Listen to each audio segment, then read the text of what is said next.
ইন্না মিম্মা ইয়ালহাকুল মুমিন মিন হাসানাতিহি বা'দা মাউতিহি, মানুষ মরে যাওয়ার পরেও যে 7টা জিনিস তার কবরে পৌঁছায় তার মধ্যে একটা হচ্ছে মসজিদান বানাহু, সে যে মসজিদ বানিয়ে গিয়েছে ওই মসজিদের সওয়াব। সুবহানাল্লাহ পড়েন। আপনি টাকা দিয়ে মসজিদ বানিয়ে দিলেন, ওই মসজিদে মুসল্লিরা নামাজ পড়ে, রোজাদাররা এসে ওখানে ইফতার খায়, তাহাজ্জুদ আদায়কারীরা তাহাজ্জুদ পড়ে, তাদের সওয়াবের কমতি হবে না, কিন্তু তাদের সওয়াবের একটা পার্সেন্টেজ সওয়াব যে ব্যক্তি মসজিদ বানালো তার আমল নামে আল্লাহ ঢুকিয়ে দেয়। এজন্য বেশি বেশি মসজিদ বানাতে রাজি আছেন তো? আল্লাহর হাবিব সাল্লাল্লাহু আলাইহি ওয়াসাল্লাম বললেন, সাবআতুন ইউযিল্লুহুমুল্লাহু ফি যিল্লিহি ইয়াওমা লা যিল্লা ইল্লা যিল্লু, 7 শ্রেণীর ব্যক্তিকে আল্লাহ তাআলা কিয়ামতের দিন আরশের নিচে ছায়া দিবে, যেদিন আল্লাহর আরশের ছায়া ছাড়া কোনো ছায়া পৃথিবীতে থাকবে না। সেই দিনটা কি এই দিনের মতো? কিয়ামতের দিনটা আজকের এই দিনের মতো হবে? 50,000 বছর হবে। এটা লেন্থ, এটা ডিউরেশন। কাআন সাফসাফা লা তারা ফিহা ইওয়াজা ওয়ালা আমতা, লেভেল প্লেইং ফিল্ড, তামার জমিন। একটু কল্পনা করেন তো ওই দিনটা কত ভয়ঙ্কর। বাবা ছেলেরে চিনবে না ওই দিন, ছেলে বাবারে চিনবে না, স্ত্রী স্বামীকে চিনবে না, স্বামী স্ত্রীকে চিনবে না, পীর সাহেব মুরিদ চিনবে না, মুরিদ পীর সাহেবকে চিনবে না, নেতা কর্মীকে চিনবে না, কর্মী নেতাকে চিনবে না। হায় হায়, ইয়া নাফসি বলে কাঁদবে। সূর্যটা মাথার কাছে চলে আসবে, সূর্যের তাপে মাথার মগজগুলো গলে গলে নাকের ছিদ্র আর কানের ছিদ্র দিয়ে টপ টপ করে বেয়ে বেয়ে পড়বে। তৃষ্ণায় মানুষগুলো পাগল পাড়া, জিহ্বাটা বের হয়ে নাভি পর্যন্ত ঝুলতে থাকবে। সেদিন সবাই পাগলের মতো ছুটতে থাকবে, কোনো ছায়া নাই আল্লাহর আরশের ছায়া ছাড়া। আল্লাহর হাবিব বললেন 7 শ্রেণীর ব্যক্তিকে আল্লাহ তাআলা আরশের নিচে ছায়া দিবেন। এর মধ্যে 1 শ্রেণীর ব্যক্তি রাজুলুন কলবুহু মুআল্লাকুন বিল মাসাজিদ, ওই ব্যক্তি যার হৃদয়টা সবসময় আল্লাহর মসজিদের সাথে লেগে থাকে। মসজিদের সাথে যার হৃদয় লেগে থাকে তাকে আরশের নিচে ছায়া দিবে কে? এজন্য মসজিদের সাথে যেন আমাদের হৃদয়গুলো লেগে থাকে। অনেকেই দেখবেন এত ভালো নামাজে, জোহর পরে টেনশন করে আসরটা কই পড়বো, আসর পরে চিন্তা করে মাগরিবের সময় আমি কোথায় থাকবো, মাগরিবের সময় টেনশন, এশাটা হয়ে গেলেই তো শেষ। এরকম লোক আছে না নাই? এদেরকে সেই কঠিন ভয়াবহ দিনে আরশের নিচে ছায়া দিবে কে? তারপরে মসজিদ আমাদের 4 নাম্বার পদ্ধতি, মসজিদকে পরিচ্ছন্ন রাখা, মসজিদকে ঝাড়ু দেয়া। মসজিদকে যারা পরিষ্কার করে তাদের হৃদয়ের যন্ত্রণা দূর করে দেয় কে? সাইয়েদনা ইব্রাহিম আলাইহিস সালাম এবং ইসমাঈল আলাইহিস সালামকে আল্লাহ তাআলা আদেশ করেছেন, তাহহিরা বাইতিয়া লিত-তাইফিনা ওয়াল আকিফিনা ওয়ার রুকআইস সুজুদ। হে ইব্রাহিম, ইসমাঈল, বাপ বেটা দুইজন মিলে মসজিদ ঝাড়ু দাও। কি ঝাড়ু দাও? মসজিদেরি ঝাড়ু বড়দার ও কামারে হাত, শোনো আমারে মুনাজাত। পড়েন, শোনো শোনো ইয়া এলাহি আমারে মুনাজাত, শোনো আমারে মুনাজাত। পড়েন আমিন। মসজিদ ঝাড়ু দেওয়া মসজিদ আবাদের অন্তর্ভুক্ত। আপনারা কেউ কোনোদিন মসজিদ ঝাড়ু দিয়েছেন নাকি? কে কে দিয়েছেন দেখি? সবাই মসজিদের খাদেম, মাশাআল্লাহ। আমিও দিছি মসজিদ ঝাড়ু, অনেক দিছি, মাশাআল্লাহ। আল্লাহ তুমি কবুল করো। যাদের হৃদয়ে বড় জ্বালা, ফ্যামিলিতে সুখ নাই, শান্তি নাই, তারা হৃদয়ে প্রশান্তি আনতে চাইলে এতিমখানায় যাবেন, এতিমের মাথায় হাত বুলিয়ে দিবেন, এতিমের মুখে খাবার তুলে দিবেন। আপনার হৃদয়টারে নরম করে দিবে কে? আল্লাহর ঘর মসজিদে যাবেন, নিজ হাতে মসজিদটারে একটু পরিষ্কার করে দিবেন, আপনার জীবনটারে উজালা করে দিবে কে? তাহলে এগুলো করার মাধ্যমে আমরা মসজিদের আবাদ করতে চাই। আমরা মসজিদের আবাদকারী হতে চাই কি চাই না? আল্লাহর ঘর মসজিদ আবাদ করার মতো শ্রেষ্ঠ কাজ পৃথিবীতে হতে পারে না। এই মসজিদের কিছু আদব আছে, আল্লাহ রাসূল সাল্লাল্লাহু আলাইহি ওয়াসাল্লাম বলেছেন এই আদবগুলো মেনটেন করে যেন আল্লাহর ঘর মসজিদের সাথে আমরা ব্যবহার করি। মসজিদের 1 নম্বর আদব হচ্ছে মসজিদে ওযুর সাথে প্রবেশ করা। কিসের সাথে? ওযু করে পরিচ্ছন্ন হয়ে মসজিদে প্রবেশ করা। এজন্য অপবিত্র অবস্থায়, গোসল ফরজ, এরকম অবস্থায় মসজিদে ঢোকা যাবে? কথা বলেন, ঢোকা যায়? যেই নারীদের মাসিক চলতেছে, মেনস্ট্রুয়েশনাল পিরিয়ড চলতেছে, ওই নারীদের পক্ষে মসজিদে ঢোকা জায়েজ আছে? নাই। তাহলে এটা হলো 1 নম্বর আদব। মসজিদে ঢোকার সময় কি করে ঢুকবো? ওযু করে। আওয়াজ করে বলেন, কি করে ঢুকবো? ওযু করে। 2 নম্বর আদব হচ্ছে মসজিদে যাওয়ার সময় সবচেয়ে ভালো জামাটা পরে যাব, সবচেয়ে ভালো পাঞ্জাবিটা পরে যাব। জানতো আপনারা? না সবচেয়ে সিরাটা পরে যান? হ্যাঁ, অনেকের নামাজের জন্য একটা পুরান জামা আছে, সিরা পাড়া, এদিকে হাত উঠালে এদিকটা দেখা যায়, আছে না নাই? সবচেয়ে সিরা পাড়াটা রাখে নামাজের জন্য, কপাল পোড়া। আর সুন্নাতে খাতনার অনুষ্ঠানে গেলে মাশাআল্লাহ লেহেঙ্গা গায়ে দেওয়া যায়, আছে না নাই? না, আপনি ইবাদতের জন্য সবচেয়ে সুন্দর জামাটা রাখবেন। এজন্য রাব্বুল আলামিন বলেন, ইয়া বানি আদম খুযু জিনাতাকুম ইনদা কুল্লি মসজিদ। ও বনি আদম, তুমি যখন আল্লাহর ঘর মসজিদে ঢুকবা, ও বনি আদম, তুমি যখন নামাজের মুসল্লায় দাঁড়াবা, তোমার সবচাইতে দামি, সবচাইতে সুন্দর জামাটা গায়ে দিয়ে তুমি নামাজে দাঁড়াও, ঠিক কি না? তাহলে এখন মসজিদে যাওয়ার সময় কি গায়ে দিয়ে যাবেন বলেন? খিতা করবাইন, হ্যাঁ মাশাআল্লাহ, হ্যাঁ সবচেয়ে ভালো কাপড়টা আয়রন করে পারফিউম মেখে তারপরে আমরা যাব। রাজি আছেন তো? 3 নাম্বার আদাব হচ্ছে মসজিদে ঢুকার সময় বাম পা দিয়ে ঢুকতে হয়।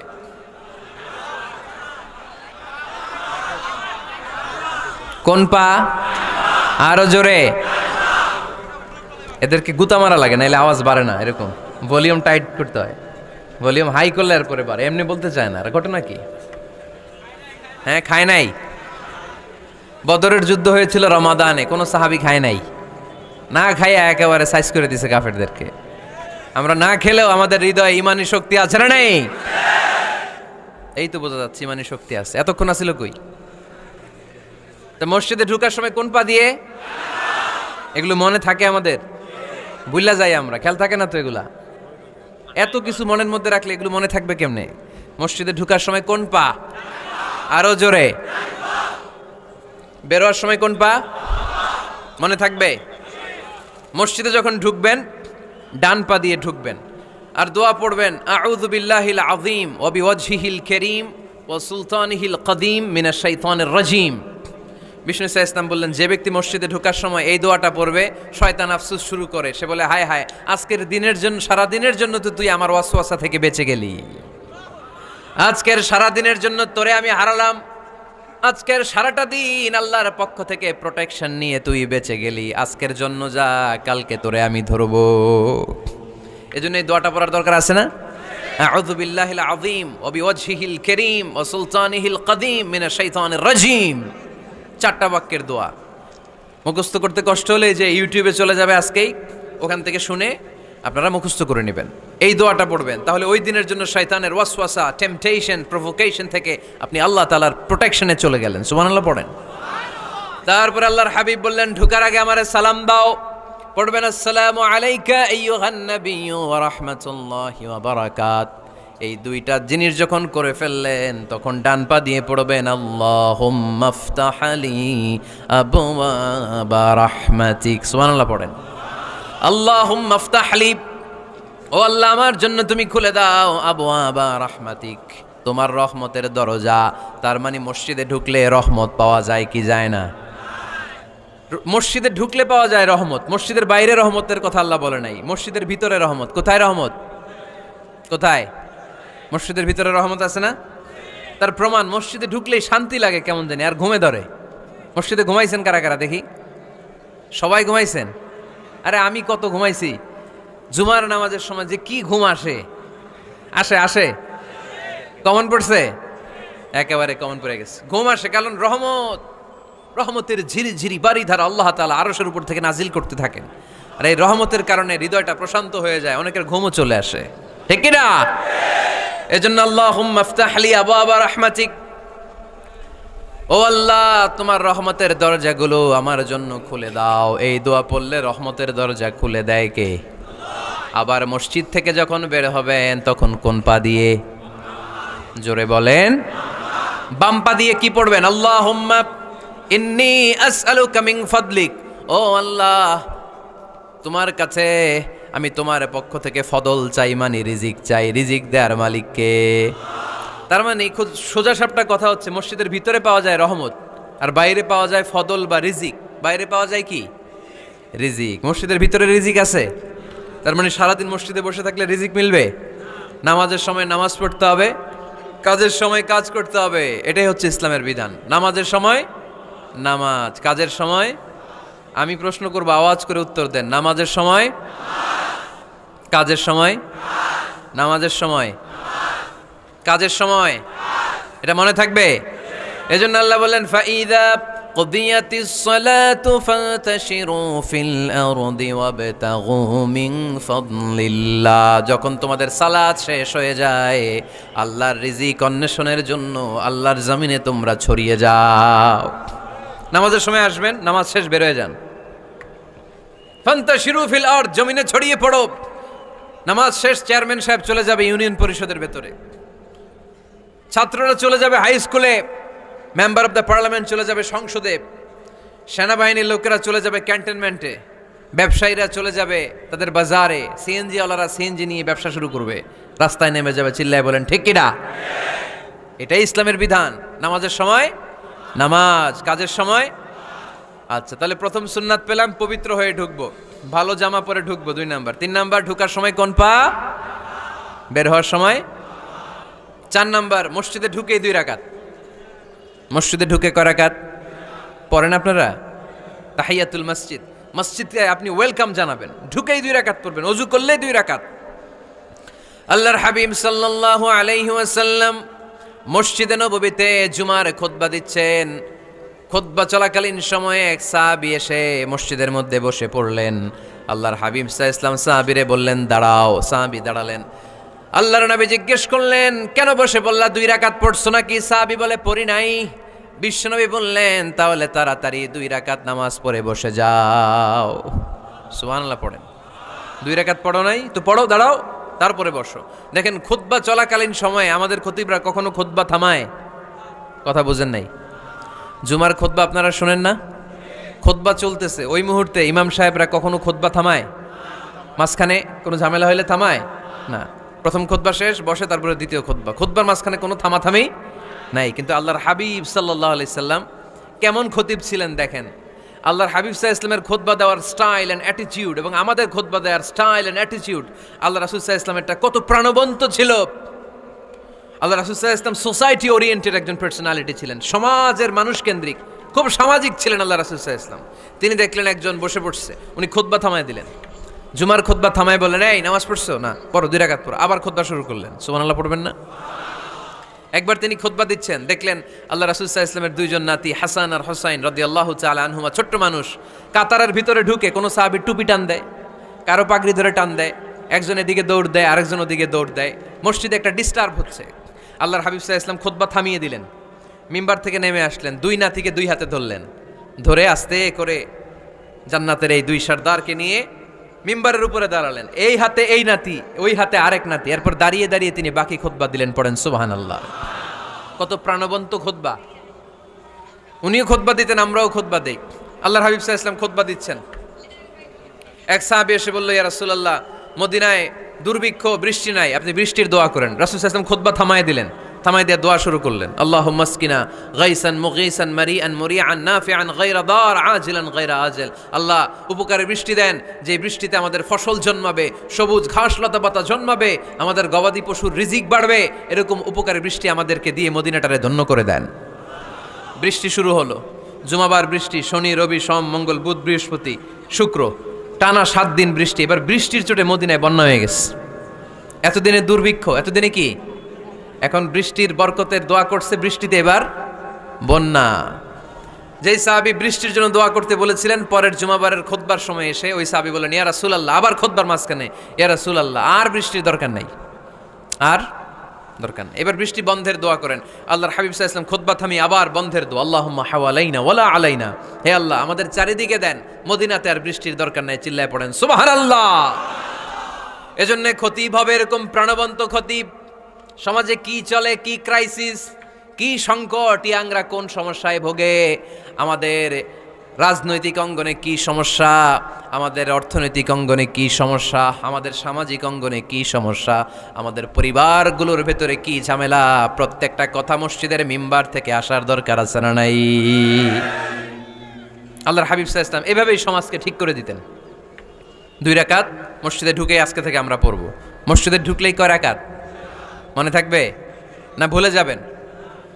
তারপরে আল্লাহর হাবিব সাল্লাল্লাহু আলাইহি ওয়াসাল্লাম বলেছেন খবরদার কবরের উপর মসজিদ বানিও না। কবরস্থান একদিকে, মসজিদ আর একদিকে। কিন্তু বাংলাদেশে মসজিদের সাথে কবর মিলানো আছে না নাই? ছোট্ট একটা মসজিদ কিন্তু এত বড় বাবার কবর, আছে না নাই? না, এগুলো করবেন না আপনি। আগে হবে মসজিদ, পরে কবরস্থান। যেমন মসজিদে নববী হয়েছে আগে, তারপরে বিশ্বনবীর কবর এখানে আছে না নাই? মসজিদে নববী প্রতিষ্ঠিত হয়েছে আগে, পরে বাকি কবরস্থান আছে না নাই? কিন্তু কোন আল্লাহর ওলির কবরস্থানের উপরে যদি মসজিদ বানান, তার উপর লানাত দিয়েছে কে? লাআনা রাসূলুল্লাহ আলাল ইয়াহুদ ওয়ান নাসারা ইত্তাখাযু কুবুর আমবিয়াইহিম মাসাজিদা। আল্লাহর রাসূলের লানত ইহুদি নাসারাদের উপর, কারণ ইহুদি আর নাসারাদের একটা খাসলাত, একটা বৈশিষ্ট্য ছিল, তারা তাদের নবীদের কবরের উপরে মসজিদ বানায় ফেলতো। এটা করা যাবে? এজন্য এলাকায় এলাকায় এই ঝামেলা, কবর আর মসজিদ হবে আলাদা। আবার মসজিদের কেবলার দিকে যেন কবরস্থান না হয়, তাহলে শিরক হওয়ার সম্ভাবনা আছে না নাই? খুব সাবধান, আল্লাহ সব মাফ করে কিন্তু শিরক মাফ করে না, ঠিক কিনা? শিরক হচ্ছে মহাপাপ, সব পাপের বাপ। এজন্য আমরা সব করলেও শিরকের গুনাহ মুসলমান কখনো করতে পারে। এরপর আল্লাহর হাবিব বললেন, মসজিদকে পরিষ্কার পরিচ্ছন্ন রাখো, এটাও মসজিদের আদাব। মসজিদে আতর লাগিয়ে দেন, বাখুর জ্বালিয়ে দেন। আপনাদের এই এলাকার মধ্যে তো বাখুরের অভাব নাই, আগরের অভাব নাই, ঠিক কিনা? গতকাল প্রোগ্রাম ছিল কই? সুজানগর, আগরের রাজধানী। আগর চিনেননি আপনারা? হ্যাঁ, এই যে দেহনেল উদ পারফিউম, আপনাদের এই যে মাহাতাব সাহেবের আল হারামাইন, এরপরে যে আজমল কোম্পানি, এও আপনাদের এই মৌলভীবাজার এলাকার। এরকম অনেক কোম্পানি আছে দুবাই ভিত্তিক, গোটা বিশ্বে ওনারা ব্র্যান্ডিং করেছে। এগুলোর র ম্যাটেরিয়াল, কাঁচামাল যায় হচ্ছে আপনাদের মৌলভীবাজার থেকে। ছেলের বউ শাশুড়ির ওয়াজ গতকাল করছি, শুনে নিন। শাশুড়ি আর বৌমার কিলাকিলি, গতকালের ওয়াজের বিষয় ছিল কি? শাশুড়ি বৌমার কিলাকিলি কি করে থামাবেন, শুনে নিন। আচ্ছা ঠিক আছে, মুফতি সাহেবদের কাছ থেকে জেনে নেবেন এই প্রশ্ন। আমি উত্তর দিলে আবার কিলাকিলি লেগে যাবে বাংলাদেশ, কিলাকিলির দরকার নাই। সম্মানিত ভাইয়েরা, মসজিদ পরিষ্কার পরিচ্ছন্ন রাখবেন, এই বাখুর জ্বালাবেন, দেহনেল উদ, এই পারফিউমগুলো ছড়িয়ে দিবেন। মসজিদের মধ্যে অনেক মসজিদের দুর্গন্ধ আছে না নাই? এই কার্পেটের মধ্যে ময়লা, পরিষ্কার করে না। আল্লাহর হাবিব সাল্লাল্লাহু আলাইহি ওয়াসাল্লাম বলেছেন, খবরদার। আম্মা জান আয়েশা বর্ণনা করেন, আমার রাসূলুল্লাহ সাল্লাল্লাহু আলাইহি ওয়াসাল্লাম বিবিনাইল মসজিদ ফিদ দুয়ার ওয়া আন তুতাইয়াবা ওয়া তুনাযযাফ। আমরা যেন এলাকা এলাকায় মসজিদ বানাই, মসজিদগুলোকে যেন পারফিউম দিয়ে, আতর দিয়ে সুগন্ধময় করে দেয়। বিশ্বনবী আদেশ করেছেন, সুবহানাল্লাহ পড়েন। এজন্য কোনো অপরিচ্ছন্ন মসজিদ থাকতে পারবে না। মসজিদের পাশ দিয়ে গেলে আতরের ঘ্রাণে আমোদ হয়ে লোকজন যেন বুঝতে পারে এটা আল্লাহর ঘর, মসজিদ। চিল্লায় বলেন ঠিক কিনা? এরপর আল্লাহর হাবিব সাল্লাল্লাহু আলাইহি ওয়াসাল্লাম বলেছেন, মসজিদের আরেকটা আদব হলো মসজিদকে অতিমাত্রায় ডিজাইন না করা। বেশি ডিজাইন করা যাবে না। এমন ডিজাইন করা যাবে না যেটা মসজিদ বোঝাই যায় না। এত লাইটিং ফাইটিং করে, এটা কি মসজিদ না কমিউনিটি সেন্টার বোঝাই যায় না? আছে না নাই? আছে। এরকম যেন আমরা না করি সম্মানিত ভাইয়েরা। বিশেষ করে মসজিদের সামনের দেয়ালে। কোন দেয়ালে? সামনের দেয়ালটা, কেবলার দিকে যেই দেয়াল, এই দেয়ালটা হতে হবে ফ্রেশ, যাতে করে মানুষের দৃষ্টি আকর্ষণ না করে। প্রায় মসজিদের দেয়ালের মাঝখানে দেখবেন আপনি ক্যালেন্ডার ঝুলায় রাখে, আছে না নাই? মৌলভীবাজারের কি অবস্থা? খিতা খবর আছে? তো এই যে ক্যালেন্ডার ঝুলায় রাখে, ওইখানে দেখবেন বিভিন্ন মসজিদের ছবি, এতিমখানার ছবি, মানুষের ছবি। তো মানুষ নামাজও পড়ে, আবার ওগুলোও তাকায়, আছে না নাই? প্রথম কাতারে পরে ওইখানে কি লেখা, এগুলো পরে তার ডিস্টার্ব হচ্ছে না? এই মুসল্লির দৃষ্টি যাতে অন্যদিকে না যায়, এটা খেয়াল রাখতে হবে। যদি পারা যায়, মসজিদের সামনে কোনো ঘড়ি টড়ি চলবে না। ঘড়ি মসজিদের পেছনের দেয়ালে, সময়সূচি পেছনের দেয়ালে, সব পেছনে। সময় কয়টা বাজে ওটা ইমাম দেখলেই চলবে, ইমাম এভাবে দেখে নিবে, আপনারাও দেখে নেবেন। কিন্তু সামনের দেয়ালটা যত সিম্পল করা যায়। আল্লাহর হাবিব সাল্লাল্লাহু আলাইহি ওয়াসাল্লাম নামাজ পড়া অবস্থায় সামনে এমন কিছু রাখতেন না যেটার দ্বারা আল্লাহর হাবিব সাল্লাল্লাহু আলাইহি ওয়াসাল্লামের সালাতে মনোযোগ অন্যদিকে চলে যায়।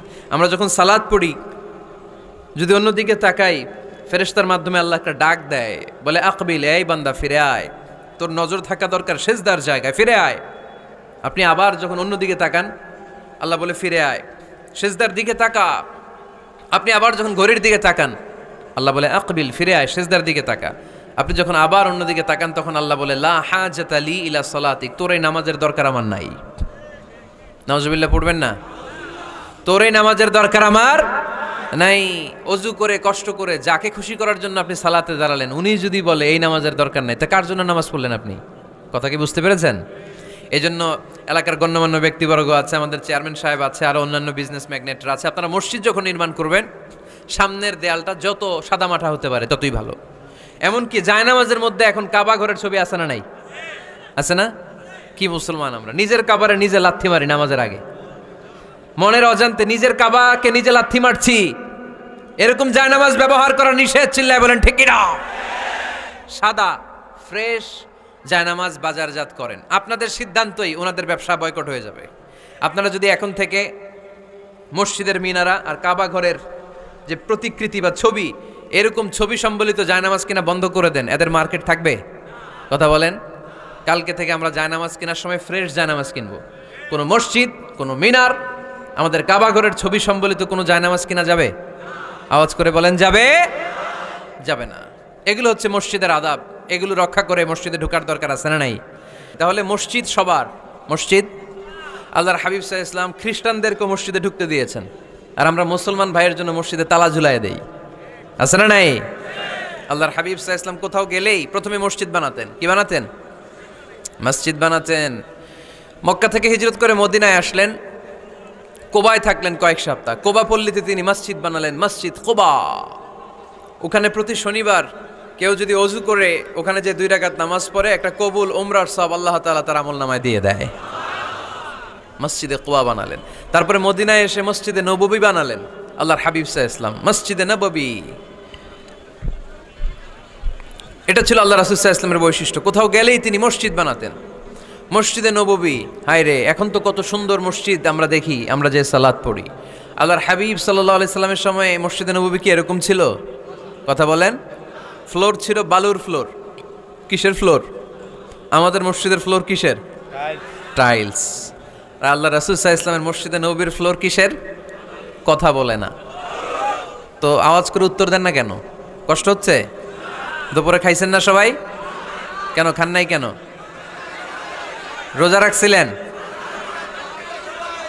হ্যাঁ, ফজর বাদে আইছি। আচ্ছা ঠিক আছে, ঠিক আছে। আচ্ছা আচ্ছা, সাউন্ড নাই, কথা শোনা যায় না? তো এটা শুনলা কেমনে? জিজ্ঞেস করলাম কথা শোনা যায় না, কয় না। তো এটা শুনলা কি করে? মানে অল্প শোনা যায়, তাই তো? একটু পরে আমার বিদায় ঘন্টা বাজবে, আমি চলে যাব। এই তোমরা ডিস্টার্ব করতে করতে আমার সময় শেষ। তোমরা ডিস্টার্ব করলে তোমাদের লস। আমি আমার টাইমের 1 মিনিটে বেশি যেতে পারবো না, কারণ এখানে আসরের সালাতের আজান শুরু হয়ে যাবে, এরপরে কোনো কথা নেই। আর বক্তব্য লম্বা করা এটা বেদাত। এই বেদাতকে আমি সুন্নাতের মধ্যে আনতে চাচ্ছি। একটা সময়ে একেবারে কমায় নিয়ে আসবো। এত প্রোগ্রামও আমি করতে চাই না। আমি ঘোষণা দিয়েছি আগামী বছরে সারা বাংলাদেশে আমার প্রোগ্রাম হবে 50টা। কয়টা? 50টা। এরপরের বছর 30টা, এরপরের বছর 20টা। বিভাগীয় প্রোগ্রাম করলেই চলবে আমার। এক এক বিভাগে যে 2 দিন 3 দিন খালাস। এত দরকার নেই, এত লম্বা চূড়ার বক্তব্যের দরকার নেই। আধা ঘন্টা চুপ করে শুনেন, কয়েকটা মেসেজ ড্রপ করি, take it with you to your home, then practise and apply in the society. নিয়ে যান, আমল করেন, সমাজের কাজে লাগান। সমাজটা আলোকিত করে দিবে কে? খুতাবুকুম তাওয়িলা সালাওয়াতুকুম কাসীরা। আল্লাহর হাবিব সাল্লাল্লাহু আলাইহি ওয়াসাল্লাম বললেন, কিয়ামতের একটা আলামত, কিয়ামতের আগে তোমাদের বক্তব্য হয়ে যাবে লম্বা, সালাত হয়ে যাবে খাটো। সালাতের পরে তাসবিহ পড়তে চায় না লোকজন, ব্যস্ত, মহা ব্যস্ত, সুপার বিজি। কোত্থেকে আসলে এই ব্যস্ততা? আপনি রবের সাথে মুনাজাত, না যাই ইউনাজি মুনাজাত, আপনার রবের সাথে একাকী নীরবে কথা বলতে মনে চায় না আপনার? এত তাড়াহুড়ো কিসের? ধীর স্থির হন, একটু স্থির হন, একটু মনোদৈহিক প্রশান্তি অর্জনের চেষ্টা করেন। সব সময় ব্যস্ত, ধাক্কাধাক্কি, উচ্ছৃঙ্খলা, এগুলো আমাদেরকে শেষ করে দিয়েছে। এজন্য লম্বা চড়া বক্তব্য ঠিক না। বক্তব্য শুনতে আমাদের ভালো লাগে, আমল করতে ভালো লাগে না। বক্তব্যটা শেষেই সিগারেট ধরায়, আছে না নাই?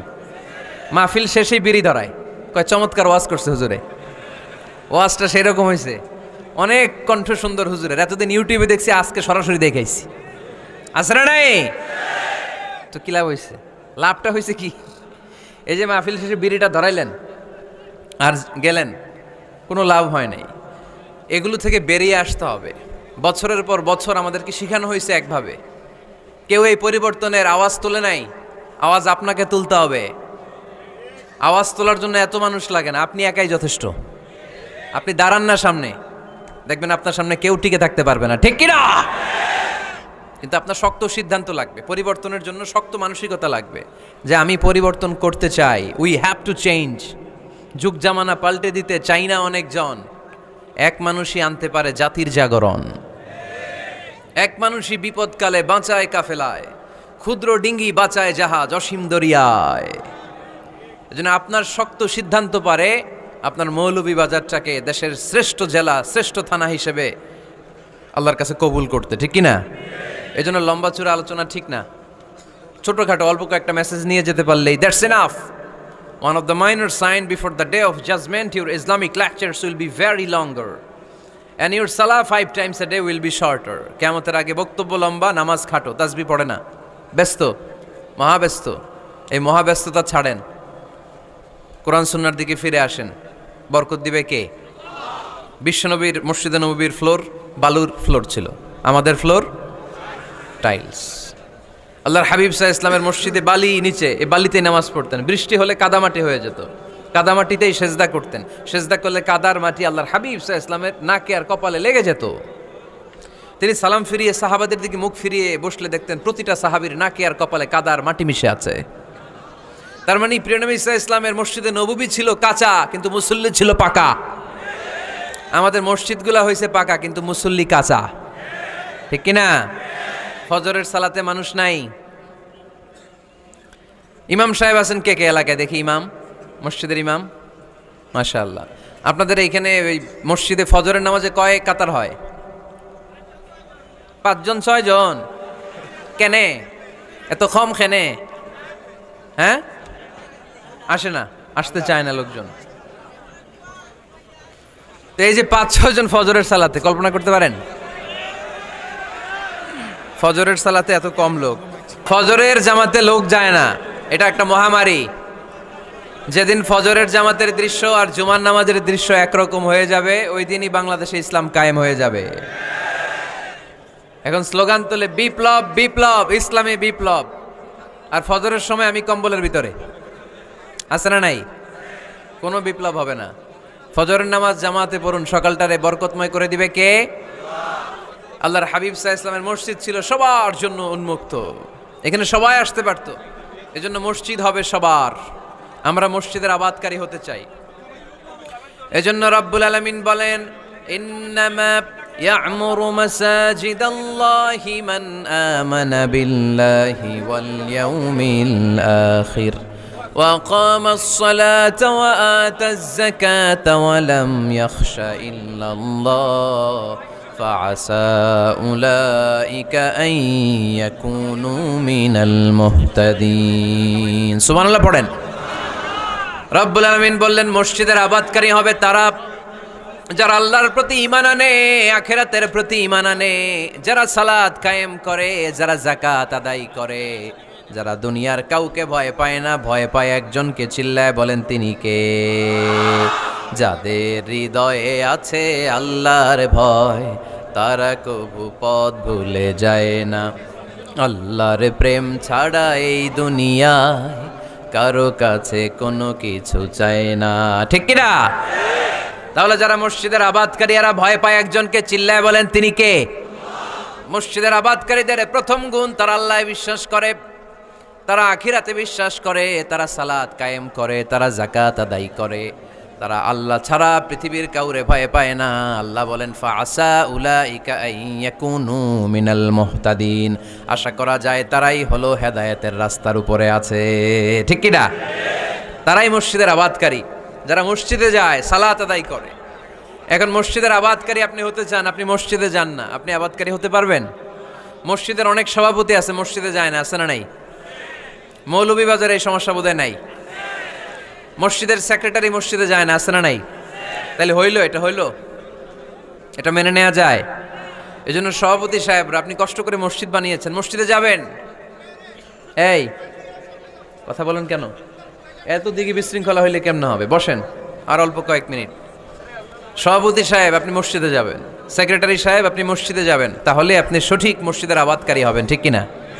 আমরা মসজিদের আবাদকারী হতে চাই ইনশাআল্লাহ। পড়েন উমরানুল মাসাজিদ। মসজিদের আবাদ কি করে করতে হয়? মসজিদ আবাদ করার 1 নাম্বার মাধ্যম হচ্ছে মসজিদ নির্মাণ করা। কি করা? নির্মাণ করা। খেয়াল করবেন, আল্লাহর হাবিব সাল্লাল্লাহু আলাইহি ওয়াসাল্লাম বলেছেন, মান বানা মসজিদান মিন মালিহি ফিদ দুনিয়া বানাল্লাহু লাহু বাইতান ফিল জান্নাহ। যে ব্যক্তি নিজের পকেটের টাকা খরচ করে দুনিয়াতে মসজিদ বানায়, আল্লাহ তাআলা তার জন্য জান্নাতে ঘর বানায়। 60টা জিনিস মানুষ মরে যাওয়ার পরে তার কবরে পৌঁছতে থাকে। ইন্না মিম্মা ইয়ালহাকুল মুমিন মিন হাসানাতিহি বা'দা মাউতিহি মানুষ মরে যাওয়ার পরেও যে 7টা জিনিস তার কবরে পৌঁছায় তার মধ্যে একটা হচ্ছে মসজিদান বানাহু, সে যে মসজিদ বানিয়ে গিয়েছে ওই মসজিদের সওয়াব। সুবহানাল্লাহ পড়েন। আপনি টাকা দিয়ে মসজিদ বানিয়ে দিলেন, ওই মসজিদে মুসল্লিরা নামাজ পড়ে, রোজাদাররা এসে ওখানে ইফতার খায়, তাহাজ্জুদ আদায়কারীরা তাহাজ্জুদ পড়ে, তাদের সওয়াবের কমতি হবে না, কিন্তু তাদের সওয়াবের একটা পার্সেন্টেজ সওয়াব যে ব্যক্তি মসজিদ বানালো তার আমল নামে আল্লাহ ঢুকিয়ে দেয়। এজন্য বেশি বেশি মসজিদ বানাতে রাজি আছেন তো? তাহলে মসজিদ আবাদ করার প্রথম মাধ্যম হচ্ছে মসজিদ বানানো। 2 নম্বর মাধ্যম হচ্ছে মসজিদে যে জামাতে সালাত আদায় করা। জামাতে সালাতুল জামাআ তাফদুলু সালাতাল ফাযযি বি27 দারাজা। ঘরে নামাজ পড়লে একা একা পড়লে যেই সওয়াব, জামাতে পড়লে 27 গুণ বেশি সওয়াব। সুবহানাল্লাহ বলতে পারলেন না?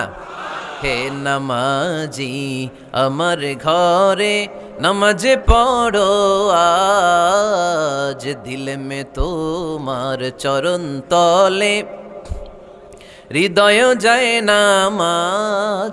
হে নামাজি আমার ঘরে নামাজে পড়ো আজ, দিল মে তোমার চরণ তলে হৃদয় যায় নামাজ। পড়েন আল্লাহু আকবার। কি সুন্দর লিখেছেন কাজী নজরুল ইসলাম। মসজিদ কেমন যেন মসজিদ তার নিজের ভাষায় আল্লাহর কাছে কেঁদে কেঁদে ফরিয়াদ জানায়, আল্লাহ নামাজিরা আমার ঘরে আসে না, কি সুন্দর টাইলস, কি সুন্দর মুসল্লা, কি সুন্দর এয়ার কন্ডিশন সব আছে, কিন্তু